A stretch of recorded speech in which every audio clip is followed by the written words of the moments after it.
Traveling the world with a US passport usually opens doors, until it doesn't. In this video, Top 10 Countries Where Americans Are Least Welcome, we dive into the surprising places where attitudes toward US visitors are, let's just say, complicated. Some destinations have strict entry rules, others have cultural tensions, political friction, or simply prefer fewer outsiders. Whether you're planning future travel, curious about global perceptions, or just want to avoid an embarrassing border control moment, this video exposes everything you need to know. We break down the reasons, the realities, and the unexpected places where being American can make your trip a challenge. If you want to travel smarter, understand global dynamics, and stay ahead of the headlines, you'll want to watch every second.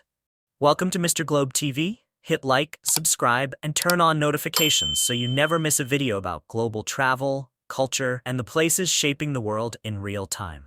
Number 10. Russia. Russia is a fascinating, complex, historically rich country, but if you're an American thinking of casually strolling in, let's just say the welcome sign is not exactly glowing. In recent years, the US-Russia relationship has been about as warm as a Siberian winter, and that tension shows up immediately the moment an American even thinks about visiting. First, the visa process. Russia doesn't do simple. They want to know everything about you: your travel history, your job, the countries you've visited, the places you plan to visit next, your food allergies, your favorite childhood memory. Okay, maybe not the last two, but it feels like it. The application is long, detailed, and expensive, and even after all that, approval is never guaranteed. Americans often report unusually strict questioning and long processing times, sometimes months, and if you try to wing it at the border, that's the fastest way to get a very firm "not." Then there's the political tension. Decades of spy dramas, sanctions, cyber accusations, and diplomatic disagreements have created a climate where Americans stand out, not in a fun, celebrity way, but in a please don't attract attention kind of way. Locals may be friendly one-on-one, but government systems, security agencies, and officials keep a close eye on US tourists. In some regions, Americans even require special permits to enter, something you won't find on most European vacations. Travel warnings also change frequently.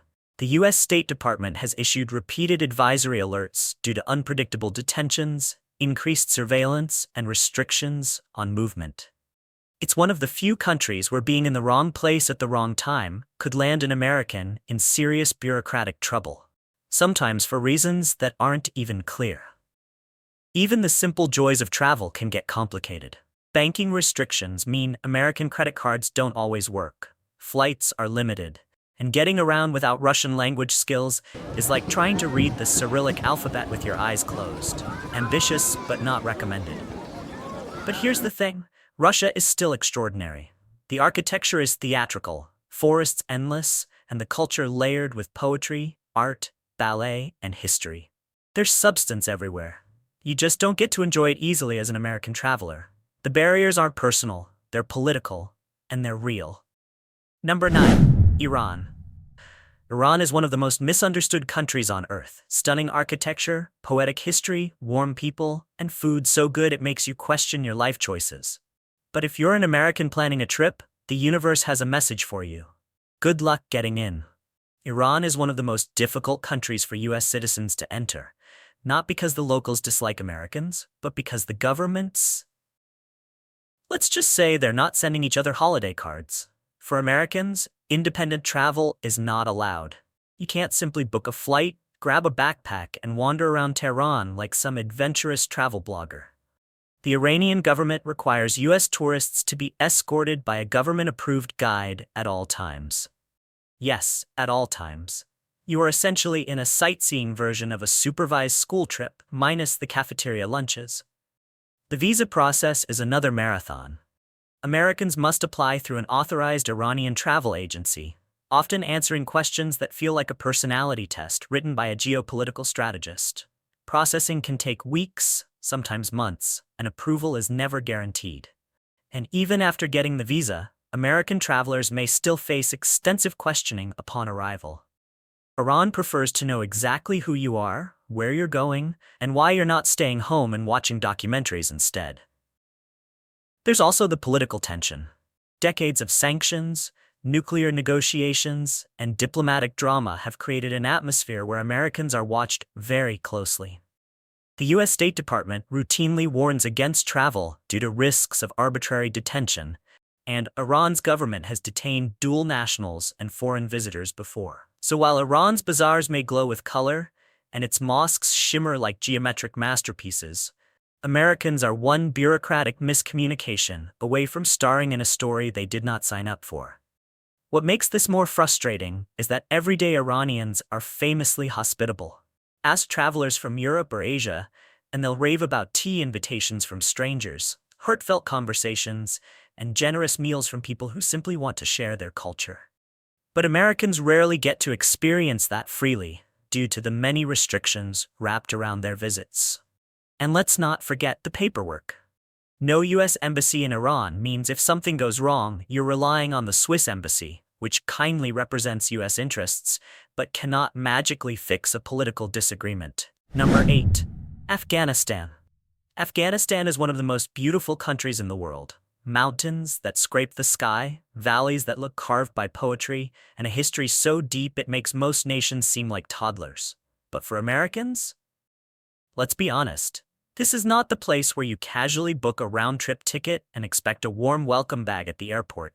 Afghanistan has been under Taliban control since 2021, and the U.S. relationship with the Taliban sits somewhere between strained and let's never speak again. As a result, American citizens face one of the highest travel risk levels on the planet, not figuratively, but officially. The U.S. Department of State doesn't just advise against travel, it practically begs you not to go. That's because Afghanistan's security landscape is unpredictable, volatile, and deeply complex. There is no functioning U.S. embassy. There is no consular help. There is no press zero to speak to an operator. If something goes wrong, and the odds are significantly higher than in nearly any other country, you are on your own. The Taliban government does not recognize U.S. passports in the way most countries do, and Americans may face detention, interrogation, or worse. This isn't a destination where losing your luggage is the biggest concern. It's a place where safety cannot be guaranteed in any capacity. And while it's important to separate the people from the politics, the reality is that Afghanistan's current leadership does not particularly encourage Western visitors, especially Americans. Tourism isn't exactly on the national to-do list when the government is preoccupied with enforcing strict policies, controlling territory, and managing internal conflict. Americans walking around Kabul are not seen as tourists, they're seen as potential intelligence assets, political symbols, or bargaining chips. Not exactly the energy you want on vacation. Another issue: infrastructure. Years of conflict have left roads damaged, airports inconsistent, and communication networks unreliable. If you're used to Googling best restaurants near me, you won't get very far here, both literally and digitally. Even the concept of a guided tour is not the same as in other countries. The few operators that exist often cannot guarantee safety outside tightly controlled zones. Yet despite all of this, the Afghan people themselves are among the most hospitable on earth, warm, generous, and known for treating guests with incredible respect. But their hospitality isn't enough to outweigh the political reality. Americans stand out, and standing out is not recommended. Number 7. North Korea. North Korea is one of the most secretive and tightly controlled nations on Earth, the kind of place where even the word visitor feels like an overstatement. For Americans, it's not just unwelcoming, it's legally impossible. Since 2017, the U.S. government has completely banned American citizens from traveling to North Korea due to safety concerns. Not discouraged, not restricted, banned. That alone earns it a guaranteed spot on this list. The country's relationship with the United States has been frosty for decades, shaped by nuclear tensions, political standoffs, and enough diplomatic drama to fuel an entire season of a geopolitical reality show. So walking into North Korea with a U.S. passport is less adventure travel and more international incident waiting to happen. Even before the ban, Americans who visited were subject to some of the strictest rules found anywhere. You couldn't wander, photograph, speak freely, or move without state supervision. Every tourist, American or not, was accompanied by government guides who ensured no one accidentally saw, heard, or thought anything unscripted. It's like taking a vacation where your tour guide is also your chaperone, security guard, and human GPS who never lets you step off the route. Add in the fact that North Korea has detained American citizens in the past, often under murky or politically motivated circumstances. These detentions weren't casual misunderstandings. They were prolonged, high-stakes situations with global consequences. The U.S. State Department cites this risk as one of the main reasons the travel ban exists. When a country views your passport less as a document and more as a bargaining chip, it's safe to say the welcome mat is not exactly out. What's interesting is that, beneath the political frost, the North Korean people themselves are not hostile toward Americans. Ordinary citizens often have little to no exposure to foreigners, and many react with curiosity rather than aggression. But the system they live under leaves no room for natural interaction. Everything is managed, monitored, and moderated. It's less about whether Americans are disliked and more about maintaining the government's control of narrative, image, and access. North Korea also remains economically isolated, with limited tourism infrastructure and little desire to accommodate Western travel norms.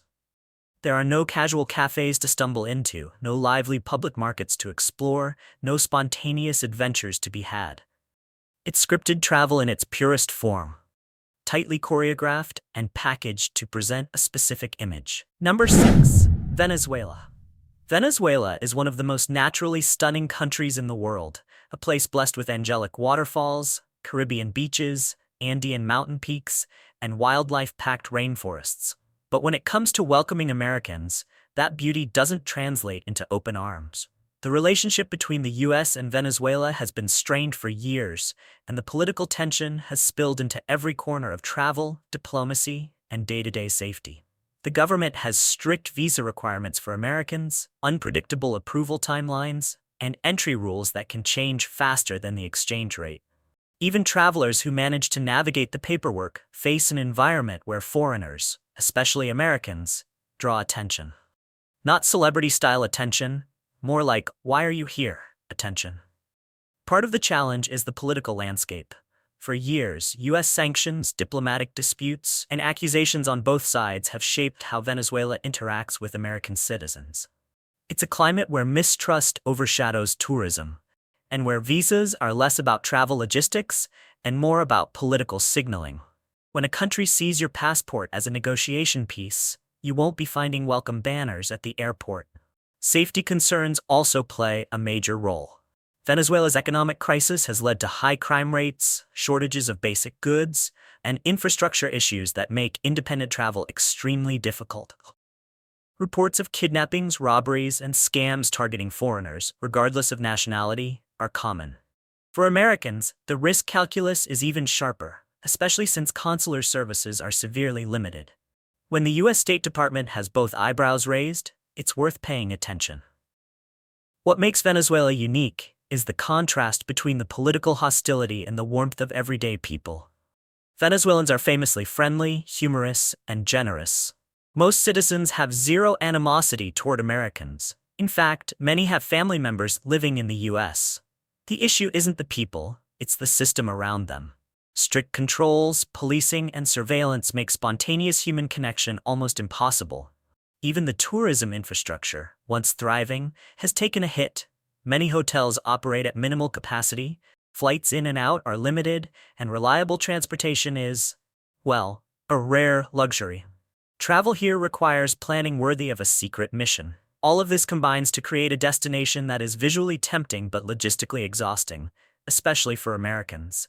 It's like being invited to a feast where the food is world-class, but the dining room is full of tripwires. And now, we are officially halfway through the countdown. If you're still watching, thank you for sticking with the journey.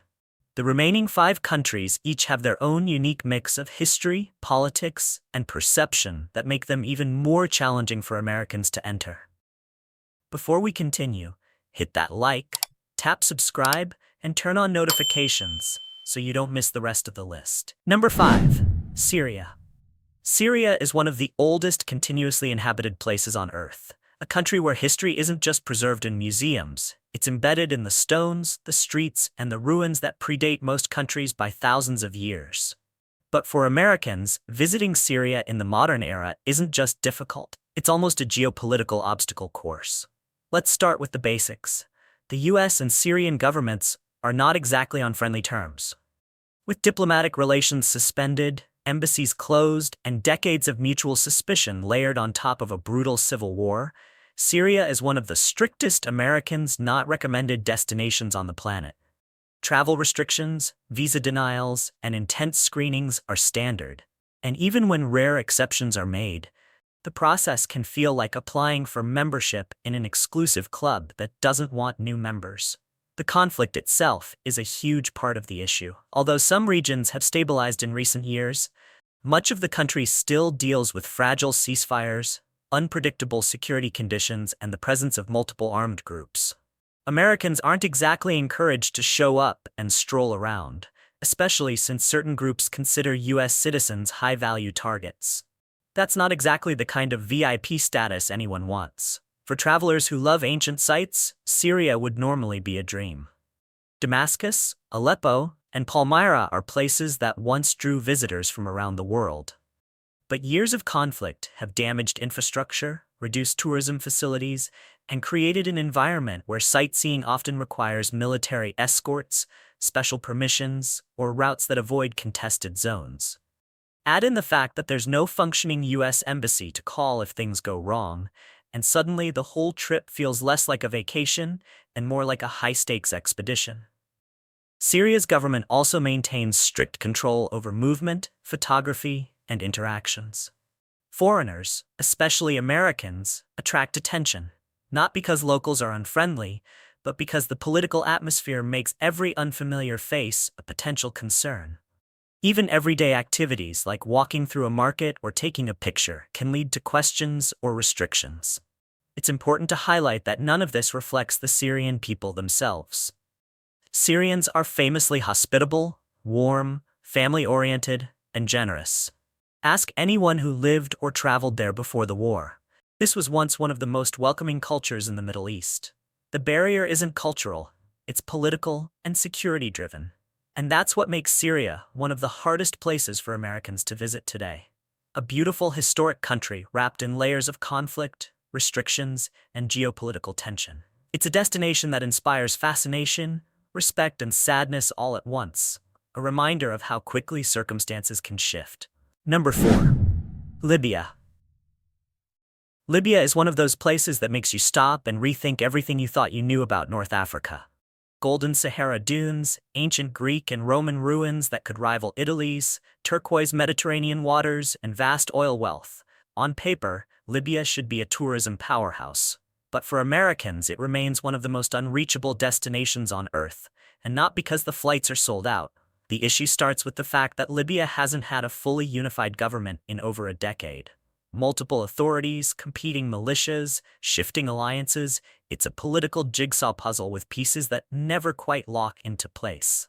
And in an environment like that, opening the doors to casual tourism isn't exactly a national priority. For Americans, the challenge is even steeper. The U.S. State Department advises against all travel. Visas are rarely issued, and even if you somehow secured permission, you'd still need armed escorts, security clearances, and a willingness to navigate checkpoints, manned by groups that may or may not agree on who's in charge. Not exactly the carefree adventure listed under top places to relax. Infrastructure is another roadblock. Decades of conflict have damaged airports, limited commercial flights, and impacted everything from electricity to healthcare. Hotels operate, but not in the way that makes you say, let's book 2 weeks. And without a functioning U.S. embassy inside the country, Americans don't have a safety net. If something goes wrong, you're on your own, which is a plot twist no traveler wants. Yet Libya's difficulty has nothing to do with its people. Libyans are famously hospitable, fiercely proud of their heritage, and eager to share their culture. Ask anyone who lived there before the Civil War. The friendliness was legendary. But when a nation is juggling instability, armed factions, and constantly shifting guidelines, rolling out a welcome mat becomes nearly impossible. Then there's the coastal cities like Tripoli and Benghazi, places with rich history, lively markets, and architecture that blends Ottoman, Italian, and Arab influences. Beautiful, yes, Stable enough for American tourism? Not yet. And the Sahara region, home to some of the most stunning desert landscapes on Earth, is a mix of allure and unpredictability. The desert may be quiet, but the security situation is not. The unfortunate truth is that Libya's barriers to American visitors are a combination of politics, conflict, and safety concerns that make travel nearly impossible for now. It's a country with tremendous cultural depth, but also one where the risks outweigh the rewards for U.S. citizens. Number 3. Yemen. Yemen is one of the most visually stunning countries in the Middle East, a place where history wasn't just preserved, it was carved into cliffs, layered into ancient cities, and woven into mountain villages that seemed to hang from the sky. If postcards were honest, Yemen would dominate every travel bucket list. But when it comes to Americans visiting today, the answer is a very firm, not happening. Let's start with the obvious. Yemen has been in a prolonged conflict for years, involving multiple factions, shifting alliances, regional powers, and a humanitarian crisis that has left millions struggling with basic necessities. When a country is balancing ceasefires like Jenga blocks, tourism doesn't exactly enter the conversation, especially tourism from the U.S. For Americans, the barriers are steep. The U.S. State Department issues a strict Level 4 do not travel advisory, and for once, they're not being dramatic. There's no functioning U.S. embassy on the ground, no consular services, and no easy way to enter legally. Even if you somehow manage to get past paperwork, checkpoints, and border controls, you'd still face active conflict zones, airstrikes, kidnappings, and instability that shifts by the hour. And yet, beneath all the turmoil, Yemen holds a cultural and architectural richness unmatched anywhere else. Sanaa's old city, with its gingerbread-style buildings and stained glass windows, is one of the world's oldest continuously inhabited cities. Socotra Island looks like another planet entirely, filled with alien-looking dragon blood trees found nowhere else on Earth. The coastal city of Mukalla mixes pristine beaches with centuries-old trade history. It's a place overflowing with beauty, just currently inaccessible. When tensions rise between the U.S. and regional groups operating within Yemen, Americans become one of the highest risk categories of visitors. This isn't about distrust of individuals, it's about geopolitical symbolism. Being an American in Yemen right now is like walking into a storm carrying a lightning rod. The danger isn't personal, but the attraction is. Even humanitarian workers, journalists, and diplomats, people trained for high-risk environments, face major obstacles entering the country. For an everyday traveler, the odds are non-existent. There are simply too many moving parts, too many factions, and too much volatility for safe, casual travel. Yemen's people, however, remain known for warmth, generosity, and hospitality, qualities that have been overshadowed by years of conflict. Anyone who lived there during more peaceful times will tell you the country is full of heart. But affection and safety are two different things, and right now, Yemen can't offer the conditions needed for American visitors. Number 2. Turkmenistan. Turkmenistan is one of the world's most closed-off countries, the kind of place that makes North Korea look like it's at least trying to run a tourism campaign. For Americans, getting in isn't impossible, but it is such a bureaucratic obstacle course that most people tap out long before they reach the finish line. This is a country where nearly everything is tightly controlled. Media, movement, communication, even how many people can gather in public. And that formality extends to visitors. Americans don't just get a visa, they get a supervised experience. Independent travel is largely forbidden. You must hire a government-approved guide who sticks with you like an overprotective chaperone on a school field trip. Want to stroll through a bazaar? Your guide comes. Want to take a photo of a building? Ask first. Want to wander alone?